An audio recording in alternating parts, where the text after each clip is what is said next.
प्राचीन समय से ही विदेशी हमलावर हमेशा भारत आने को उत्सुक रहे हैं, फिर चाहे वो आर्य, फारसी, ईरानी, मुगल, चंगेज खां, मंगोलियाई या सिकंदर ही क्यों ना हो। अपनी समृद्धि और खुशहाली के कारण भारत हमेशा से आक्रमणकारियों और शासकों की रुचि का कारण रहा। 1757 में पलासी के युद्ध के बाद ब्रिटिश भारत में राजनीतिक सत्ता जीत गए और यही वो समय था जब अंग्रेज भारत आए और करीब 200 साल तक राज किया। 1848 में लॉर्ड डलहौजी के कार्यकाल के दौरान यहाँ उनका शासन स्थापित हुआ। उत्तर पश्चिमी भारत अंग्रेजों के निशाने पर सबसे पहले रहा और 1856 तक उन्होंने अपना मजबूत अधिकार स्थापित कर लिया। 19वीं सदी में अंग्रेजों ने अपने शासन में सबसे ऊंचाइयों को छुआ। नाराज और असंतुष्ट स्थानीय शासकों, किसानों और बेरोजगार सैनिकों ने विद्रोह कर दिया, जिसे आमतौर पर 1857 का विद्रोह या 1857 के गदर के तौर पर जाना जाता है। यह गदर मेरठ में बेरोजगार सैनिकों के विद्रोह से शुरू हुआ।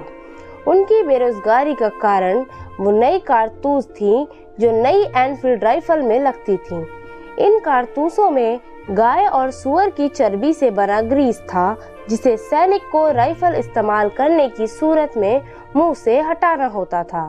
यह हिंदू और मुस्लिम दोनों ही धर्मों के सैनिकों को धार्मिक कारणों से मंजूर नहीं था और उन्होंने इसे इस्तेमाल करने से मना कर दिया था, जिसके चलते वो बेरोजगार हो गए।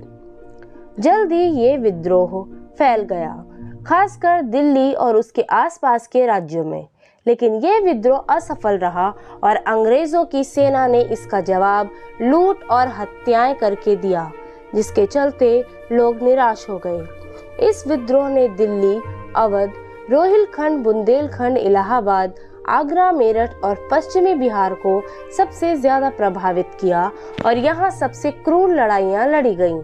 हालांकि तब भी 1857 का विद्रोह असफल कहलाया और 1 साल के भीतर ही खत्म हो गया। 1857 के विद्रोह के बाद 1 साल में ही अंग्रेजों ने 1857 के विद्रोह पर काबू पा लिया था और इस समय ईस्ट इंडिया कंपनी का अंत हुआ और कई नीतियों के साथ ब्रिटिश सरकार का उदय हुआ। महारानी विक्टोरिया को भारत की सम्राज्ञी के तौर पर घोषित किया गया। राजा राम मोहन राय, बंकिम चंद्र और ईश्वर चंद्र विद्यासागर जैसे सुधारक पटल पर उभरे और उन्होंने भारतीयों के हक की लड़ाई लड़ी। उनका प्रमुख लक्ष्य एकजुट होकर विदेशी शासन के खिलाफ लड़ना था। इसके बाद भारतीय राष्ट्रीय कांग्रेस अस्तित्व में आई। 1876 में सुरेंद्र नाथ बैनर्जी ने भारतीय राष्ट्रीय कांग्रेस की स्थापना की। इसका मुख्य लक्ष्य मध्यम वर्गीय शिक्षित नागरिकों के विचारों को आगे रखना था। 1906 में कलकत्ता में कांग्रेस के अधिवेशन में स्वराज की प्राप्ति की घोषणा की गई और इस तरह स्वदेशी आंदोलन शुरू हुआ। 1911 में पश्चिमी बंगाल का विभाजन हुआ और देश की राजधानी कलकत्ता से बदलकर दिल्ली कर दी गई। इसके साथ ही ब्रिटिश सरकार भी भारतीयों के प्रयासों के विरोध में तैयारी कर रही थी, जिसके नतीजतन 1909 में कई सुधारों को लागू किया गया। इन्हें मार्ले मिंटो सुधारों के नाम तौर पर जाना जाता है, जिनका लक्ष्य विकास करने की जगह हिंदू और मुस्लिमों में मतभेद पैदा करना था। जहां एक और सुधारवादी और क्रांतिकारी योजनाएं बना रहे थे और काम कर रहे थे, वहीं दूसरी ओर पंजाब में जलियांवाला बाग नरसंहार हुआ, जहां बैसाखी मनाने के लिए लोग इकट्ठे हुए थे। स्वतंत्रता संग्राम के बाद गांधी जी का युग आया।